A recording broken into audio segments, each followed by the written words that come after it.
नमस्कार, स्वागत है आप सभी का बनो अपना फाइनेंस मिनिस्टर में और मैं हूं आपके साथ कविता थपलियाल। ये खास शो जहां पर हम रोजाना बात करते हैं आपकी कमाई के बारे में, आपके निवेश के बारे में, आपके खर्च के बारे में और आपके पैसों के संतुलन के बारे में, क्योंकि हर निवेश से जुड़ा होता है कोई ना कोई आर्थिक लक्ष्य। उस लक्ष्य के लिए आपको हम रणनीति बताते हैं इस शो में हमारे एक्सपर्ट्स के जरिए।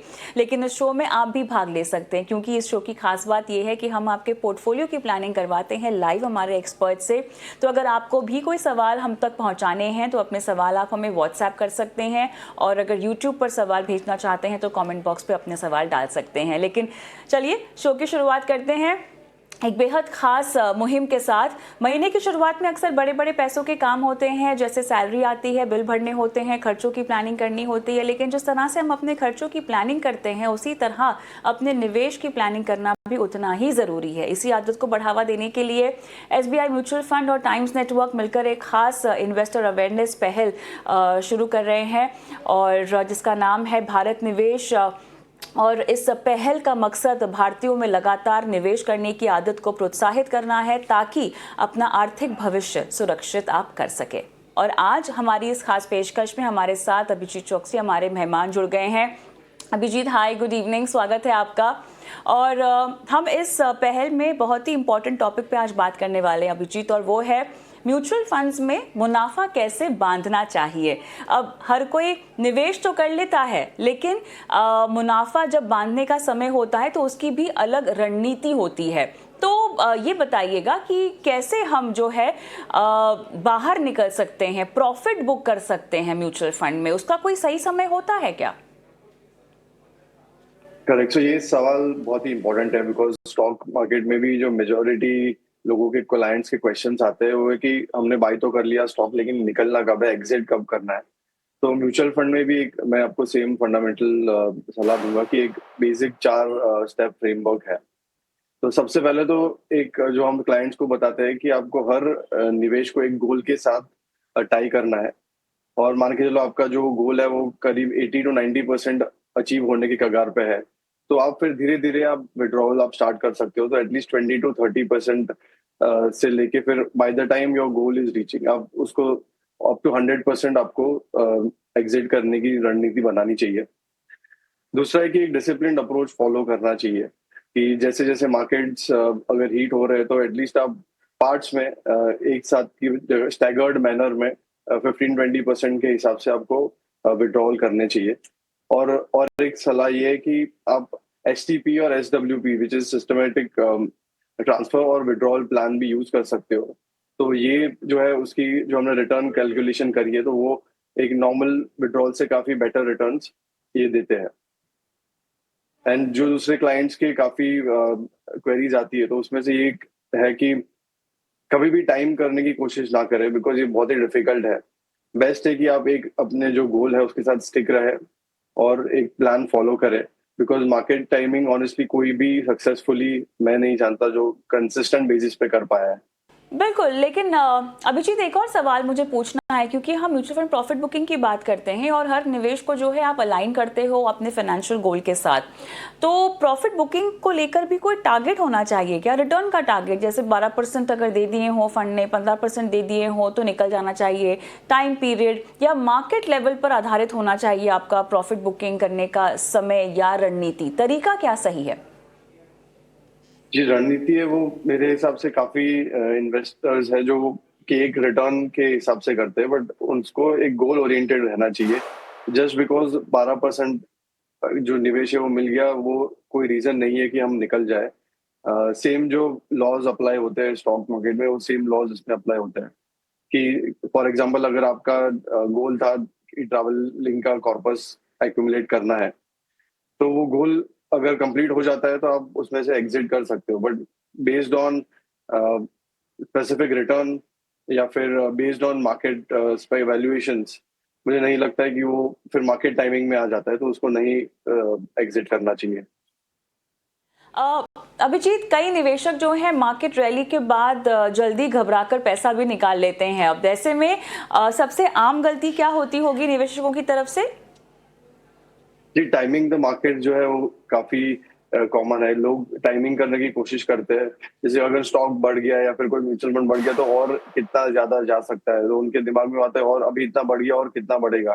तो ये टाइमिंग की गलती है जो मैं सजेस्ट करूंगा कि नहीं करनी चाहिए। एक सिस्टमेटिक और डिसिप्लिन्ड अप्रोच, जैसे आप एसआईपी करते हो इन्वेस्टिंग के लिए, ऐसे एग्जिट में भी एक सिस्टमेटिक अप्रोच लागू करना चाहिए। सिस्टमैटिक अप्रोच में क्या क्या चीज़ शामिल होती है अभिजीत, अगर थोड़ा सा विस्तार से आप समझा पाएँ, क्योंकि प्रॉफिट बुकिंग का मतलब क्या होता है? पूरा पैसा क्या निकाल लेना सही है, या हम आधा विड्रॉल कर सकते हैं, कुछ रकम निकाल लें, कुछ यूनिट्स आप रखे रहें? कैसे डिसाइड करें, ये रणनीति कैसे स्ट्रैटेजाइज की जा सकती है? राइट, जैसे मैंने बताया, अगर आप, हमारा गोल है कि हमें 1 करोड़ का कॉर्पस नेक्स्ट आने वाले 7 इयर्स में चाहिए, और करीब हम ऑलमोस्ट 80 to 90% हम नजदीक पहुंच गए वो गोल के। तो आप फिर 20-25% जितने यूनिट्स आप विड्रॉ करना शुरू कर सकते हो। फिर जैसे ही हम गोल के और करीब पहुंच रहे हैं तो by the end of the goal 100% जितने यूनिट्स हम एग्जिट कर सकते हैं। तो ये सिस्टमेटिक और डिसिप्लिन अप्रोच मैं सजेस्ट करूंगा सभी क्लाइंट्स को। अच्छा, एक और चीज़ यहाँ पर, कितनी बार अपने पोर्टफोलियो को रिव्यू करना चाहिए ताकि तय किया जा सके कि प्रॉफिट बुक करने का समय आया है या नहीं? कि सालाना एटलीस्ट 1-2 बार रिव्यू करना चाहिए हर पोर्टफोलियो को। और अगर कोई फंड जो है कंसिस्टेंटली 1-2 साल में अंडर परफॉर्म कर रहा है अपने मार्केट बेंचमार्क इंडाइसेस के कंपैरिजन में, तो उसको रीबैलेंस करने की भी मैं सलाह देता हूँ क्लाइंट्स को। तो एटलीस्ट साल में एवरी 6 मंथ्स आप रिव्यू करो compare to the benchmark index, कितने रिटर्न जनरेट कर रहे हैं, एंड बेस्ड ऑन दैट अगर आप एक फंड को 2 साल जितना टाइम देना फेयर रहेगा, अगर वो 2 साल तक भी अंडर परफॉर्म कर रहा है तो फिर उसको आप स्विच कर सकते हैं बेटर फंड के साथ। और रीबैलेंस एवरी 1 to 2 ईयर आपको करना चाहिए बेस्ड ऑन द परफॉर्मेंस। क्या कुछ संकेतक जैसे वैल्यूएशन लेवल हुआ, पीई रेशियो या बेंचमार्क से तुलना मदद कर सकते हैं यह तय करने में कि अब प्रॉफिट बुक करना सही है या नहीं? एक ग्रीड ऑफ फियर इंडेक्स आता है जिसको मैं फॉलो करता हूँ। अगर मार्केट में इन जनरल बहुत ज्यादा लालच का या ग्रीड का माहौल है तो तभी आप एटलीस्ट 25-30% जितना स्लोली आप विड्रॉ कर सकते हो। एंड सेम जब मार्केट में बहुत ज्यादा पैनिक सिचुएशन क्रिएट हो रही है तो तभी आप वापस इन्वेस्टिंग शुरू कर सकते हो। तो ये एक बैरोमीटर मैं पर्सनली यूज करता हूँ क्लाइंट्स के साथ। ऑलराइट, जब हम प्रॉफिट बुक करते हैं तो टैक्स का असर कितना यहाँ पर ध्यान में रखना चाहिए, खासतौर से इक्विटी और डेट फंड्स में अभिजीत? नहीं, एब्सोल्युटली, बिकॉज जो कैपिटल गेन्स टैक्सेस में जो चेंजेस है, तो अगर आपका लेट्स से फॉर एग्जांपल गोल 1 साल के भीतर ही अचीव हो रहा है और उसमें कुछ महीने शेष है, तो आप अ, उसको ओवर 1 ईयर तक कैरी कर सकते हो ताकि आपका टैक्स एडवांटेज आपको मिल सकता है, टैक्स बर्डन एडवांटेज। क्या एसआईपी निवेशकों के लिए प्रॉफिट बुकिंग का तरीका लमसम निवेशकों से अलग होता है? कैसे इसको समझा जाए? जी, लमसम निवेशक जो रहता है उनको भी मैं सेम ही सलाह दूंगा कि एक गोल के साथ टाई करके रखें। और उसमें मैं कोई चेंजेस नहीं सजेस्ट करूंगा, दोनों का तरीका सेम ही सजेस्ट करूंगा। ऑलराइट, चलिए यहाँ पर आखिरी सवाल आपसे पूछना चाहेंगे कि मौजूदा मार्केट के माहौल को देखते हुए क्या आपको लगता है कि निवेशकों को अब थोड़ा पैसा निकाल लेना चाहिए या लंबी अवधि के लिए बने रहना चाहिए? ये कम्प्लीटली उनके गोल पे डिपेंड करता है, बट जिस हिसाब से ग्लोबल अनसर्टेनिटी वाला माहौल है, मुझे लग रहा है कि कुछ एटलीस्ट 20-25% जितना कैश में रहना की मैं सलाह दूंगा सभी को। एंड अगर उनका निवेश जो है वो लॉन्ग टर्म या एकदम ही 10-15 साल का लक्ष्य है तो आप बने रह सकते हैं। लेकिन अगर कुछ भी 5 या 5 साल से कम का निवेश है तो फिर उनको आपको काफी समझ के और डिसिप्लिन इन्वेस्ट करना चाहिए। ऑलराइट, तो चलिए यहाँ पर प्रॉफिट बुक कर रहे हो जब भी म्यूचुअल फंड में से, इन बातों का आपको ध्यान रखना है। लेकिन अब हम रुक करेंगे दर्शकों के सवालों की ओर। और अगर आप भी ये शो देख रहे हैं, अपनी फाइनेंशियल प्लानिंग करवाना चाहते हैं हमारे एक्सपर्ट द्वारा, फटाफट अपने सवाल व्हाट्सएप कर दीजिए। नंबर आपकी स्क्रीन पे फ्लैश हो रहा है। आप चाहे तो यूट्यूब पर भी अपने सवाल छोड़ सकते हैं। यूट्यूब के कॉमेंट बॉक्स पर अपने सवाल छोड़िएगा। लाइव देख सकते हैं शो, पुराने शोज़ भी जाके बनो अपना फाइनेंस मिनिस्टर की प्लेलिस्ट है, वहाँ भी आप देख सकते हैं और अपने सवाल लगातार हम तक पहुंचाते रहें। अभिजीत, आगे बढ़ते हैं। जितेंद्र का सवाल लेते हैं दिल्ली से। इन्होंने एसआईपी में शुरुआत की है, एसआईपी की शुरुआत की है और 22,000 रुपये निवेश कर रहे हैं। बंधन स्मॉल कैप इनके पास है, मोतीलाल ओसवाल का मिड कैप है, इन्वेस्को का फ्लेक्सी कैप है, कोटक का मल्टी कैप है, मोतीलाल ओसवाल का BSc enhanced value index fund भी है और एडलवाइस का यूएस टेक्नोलॉजी इक्विटी फंड भी है। 10 से 15 साल में 2 करोड़ रुपए इनको इकट्ठा करने हैं और साथ ही ये गोल्ड में भी इन्वेस्ट करने के बारे में सोच रहे हैं, गोल्ड सिल्वर ईटीएफ में। क्या किसी भी तरह के चेंजेस की रिक्वायरमेंट है, क्या कहेंगे आप? जिनके पोर्टफोलियो में मुझे लग रहा है कि काफी सिमिलर फंड्स का कंसंट्रेशन ज्यादा है और कुछ फंड्स है वो थोड़े हाई रिस्क कैटेगरी में भी मैं उनको काउंट करूंगा। तो एक बैलेंस मिक्स की जरूरत है, तो हम उनका पोर्टफोलियो एक सिंप्लीफाई कर सकते हैं। तो मेरे हिसाब से उनको इन 4 फंड्स में डेफिनेटली इन्वेस्ट करना चाहिए, जिसमें पराग पारिक फ्लेक्सी का कैप में अराउंड 6,000, आईसीआईसीआई ब्लू चिप में 5,000, मोतीलाल ओसवाल मिड कैप में 5,000 और बंधन स्मॉल कैप में वो 4,000 रख सकते हैं। और gold as a long term मुझे काफी अच्छा लग रहा है कि इवेंचुअली जो हमारे बुजुर्गों ने भी कहा है कि गोल्ड जो देवताओं का भी मेटल है, तो उसमें एसआईपी मैं सजेस्ट करूंगा कि वो कंटिन्यू कर सकते हैं।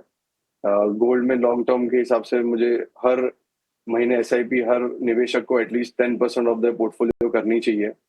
और उनके जो प्रोजेक्शंस के हिसाब से मुझे लग रहा है 15 साल में वो 1.5 से 2.25 करोड़ जितना वो टारगेट रीच कर पाएंगे। और लेकिन अगर वो 10% से स्टेप अप कर पा रहे हैं तो उनका जो 2 करोड़ का गोल है वो रीच कर सकते हैं।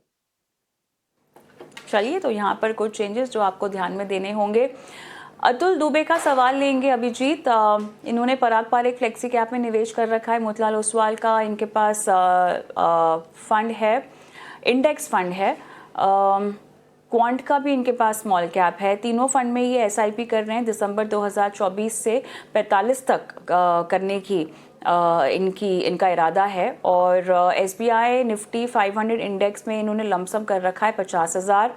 बंधन का निफ्टी 500 मोमेंटम में इन्होंने कर रखा है लमसम निवेश। मोतीलाल ओसवाल का मल्टी कैप भी इनके पास है और इसमें भी 2045 तक जो है ये इन्वेस्टेड रहना चाहते हैं। और कितनी वैल्यू इकट्ठा हो पाएगी और आगे 16% के आसपास का रिटर्न इनको चाहिए, तो रिटर्न के टारगेट्स काफ़ी अग्रेसिव, लेकिन समय भी है उतना। फंड्स क्या बेहतर हो सकते हैं? एब्सोल्युटली 16% मुझे लग रहा है थोड़ा ज्यादा ऑन द हायर साइड उन्होंने एक्सपेक्ट करा है। जब भी प्रोजेक्शन हम करते हैं तो एक कंजर्वेटिव बेसिस पे एटलीस्ट 11-12% के हिसाब से हम कैलकुलेशंस करते हैं, ताकि एक रूम फॉर बफर रहे हमारे पास। दुबे जी के पोर्टफोलियो मिक्स के हिसाब से अगर वो 7,500 की जो उनकी एसआईपी है उनको मैं 3 हिस्सों में डिवाइड करना उनको सजेस्ट करूंगा। एक तो है 3,000 पराग पारिक फ्लेक्सी कैप में, मोतीलाल निफ्टी में 2,500 और क्वांट स्मॉल कैप में 2,000, जो कि 20 साल में एटलीस्ट 75 to 80 लाख का कॉर्पस की धनराशि उनको मिल सकती है। और जो उनका लमसम पोर्टफोलियो है वो एटलीस्ट 20-21 लाख जितना जा सकता है। तो उनका जो टारगेट है 1 करोड़ वो अचीवेबल है। लेकिन इसमें अगर वो स्टेप अप कर पा रहा है 10-15% तो वो अपने टारगेट काफी जल्दी हासिल कर सकते हैं। ऑलराइट, चलिए, तो आपको ये सब चीज़ों का ध्यान रखना है। मसरूर आलम का सवाल लेते हैं अभिजीत। 10 साल के लिए इन्वेस्टमेंट करना है इन्हें, 1 CR इनका भी टारगेट है। HDFC का flexi cap, Nippon India multi cap, ICICI Pru large and mid cap, Motilal Oswal का मिड कैप इनके पास पोर्टफोलियो में है। 48 साल की इनकी उम्र है। 10 साल का इन्होंने शायद रिटायरमेंट का ही टारगेट रखा है। तो रिटायरमेंट के टारगेट के लिए तो हमें बहुत सारी और इन्फॉर्मेशन भी चाहिए होती है, और इन्होंने केवल अपने फंड्स के नाम बताए हैं और ये भी नहीं बताया कि इन्वेस्टमेंट कब से इन्होंने शुरू कर रखी है। हालांकि 10 साल तक करना चाहते हैं। बताइए, फंड्स के साथ साथ रिटायरमेंट का लक्ष्य कैसे इनको तय करना चाहिए, उसकी रणनीति क्या होगी सही? करेक्ट। तो जैसे मैं देख पा रहा हूँ कि इनके पोर्टफोलियो में मिड कैप का एक्सपोजर बहुत ज्यादा है। 10 साल का जो टारगेट है रिटायरमेंट कॉर्पस का, तो उसमें स्मॉल और मिड कैप जो एक्सपोजर है उसको मैं रिड्यूस करने की सलाह दूंगा, और एटलीस्ट एक हाइब्रिड फंड है जो उनको एक सेफ्टी पॉइंट ऑफ व्यू से उनको रिटायरमेंट के लिए डालना चाहिए। मेरे लिहाज से उनको ये 4 फंड्स में निवेश इक्वली डिवाइड करना चाहिए।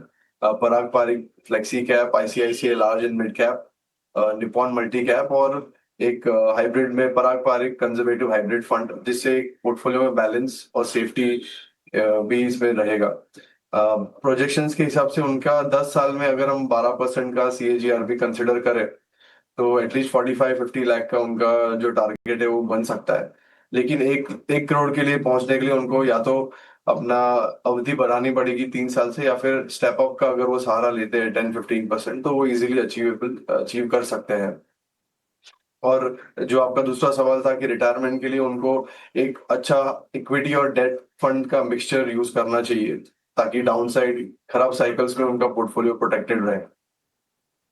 राइट, राजेंद्र सिंह का सवाल लेंगे। Parag Parikh flexi cap 4000, SBI magnum mid cap 3500, SBI contra 3500, quant का मल्टी एसेट है 3000 रुपये, केनोरेबेको का लार्ज कैप फंड 4000 रुपये, एक्सिस का मिड कैप फंड। इन्होंने 4 साल से म्यूचुअल फंड में निवेश की शुरुआत कर रखी है। 10.5 लाख के आसपास का पोर्टफोलियो वैल्यू है। ईयरली 10 to 15% स्टेपअप भी करेंगे। 7 साल के बाद बच्चों की शादी के लिए 70 लाख रुपए चाहिए, पढ़ाई के लिए 30 लाख चाहिए।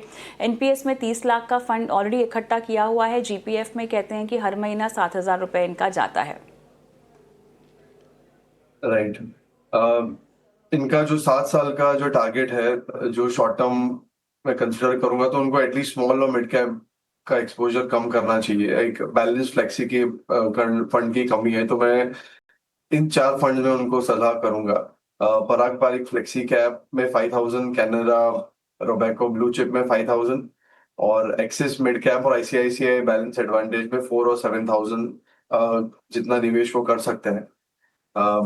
45-50 लाख का कॉर्पस इजीली वो अटेन कर सकते हैं, और उनका जो एनपीएस है, अगर उसको भी मैं ऐड करूं, तो करीब 80 लाख जितना कॉर्पस वो रीच कर पाएंगे।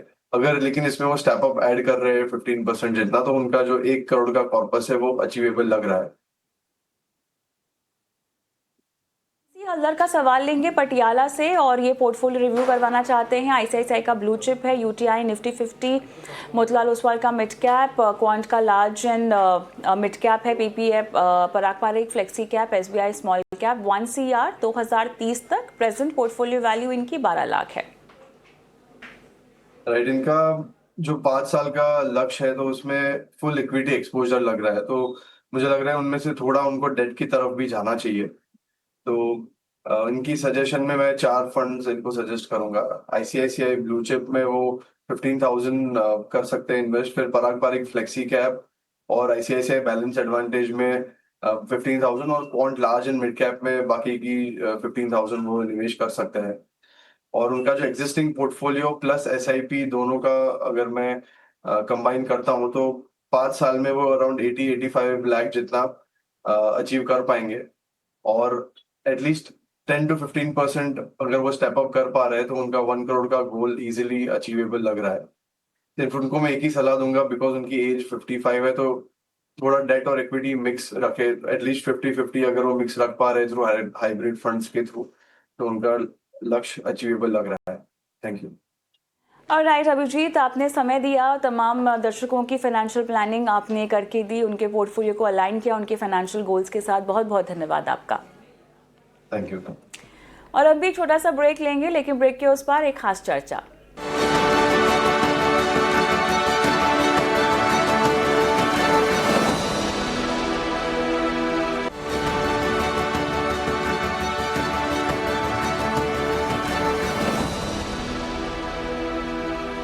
Welcome back.